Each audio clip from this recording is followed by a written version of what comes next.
Rob Janis was asking me about how I set grippers. I have to stress that the best way to train a gripper isn't necessarily to go entirely by other people's advice on sets, because it depends on how you turn the gripper into your hand. So um, the main mistake people make is to think they can just grab it and close it. This is a very light gripper, by the way. If it was a heavy gripper, then I couldn't do that. The basic thing to think about with torsion grippers is that they're essentially a spring, and as you can see, that spring is off center. Yeah, so you've got a handle up here, you've got a handle down there. Yeah, you've got a side that's slightly more curved, side that's slightly straighter. Yeah, if you look at that, slightly straighter than that side. If you're going to anchor any of these handles into your anchor hand, into the actual closing hand, then it's better if you anchor the straight side if you're right-handed, because of the direction of the spring. The reason is that it'll not twist away from your grip. It being a torsion spring, it will twist away from the natural direction of the close. If you close it with the curved side in your hand, it's likely, it's especially with heavier grippers, it can turn away from the direction of your grip, and you'll find it hard to complete the close.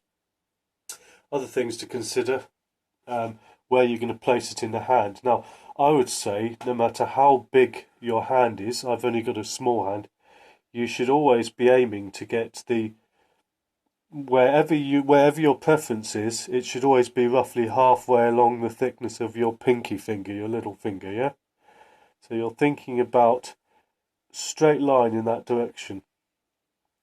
I try to set it, I try to bury it effectively, again halfway along there, and it's going to be quite high in the hand there. Now, because your fingers are shorter than the width of, at least the small fingers are shorter than the width of that span, to get the handle high up, you have to do what's called a set, where you're using the other hand to force it into your hand there to keep it up here.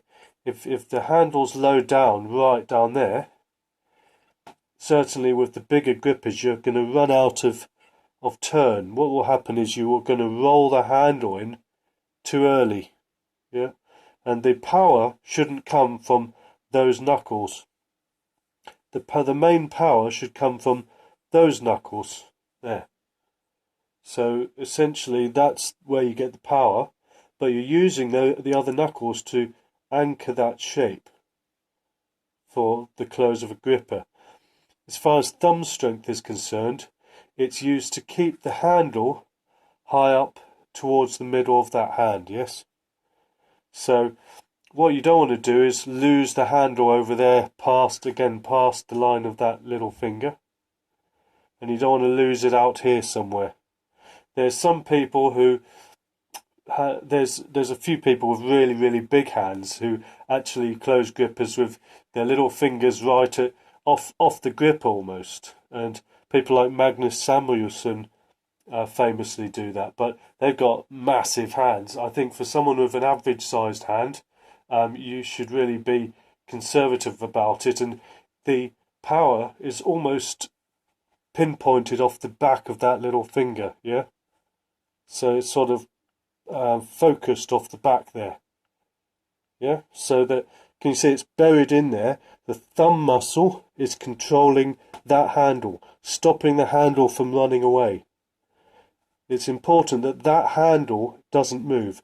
Only this handle is going to be moved towards the other handle, and you're not going to be rolling the handle with those fingers. You're going to be trying to almost lead off with the middle part of the finger there. Yeah, no matter what your hand length, you should be thinking about how to maximize that movement and to take the gripper with it.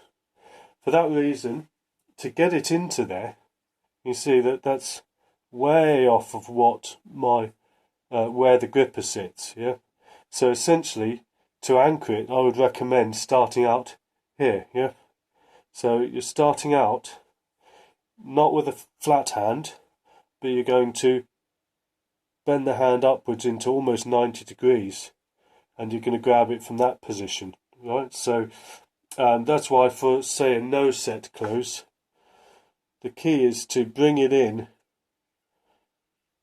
and it's not good to just grab it any old how, because you can see I've lost the handle there. No, you've got to anchor it and pull it in. So keeping the handle out here and pulling the fingers forwards during the set. So the no set close, same as normal closes. It's about getting it to that middle part of the hand so you can make the close. Okay, I hope that's of some help. Again, the best way of getting good at grippers is to train with grippers yourself and to perfect it your own way, and how to it's all about how to anchor the bottom of it and to how to carry it with the other fingers.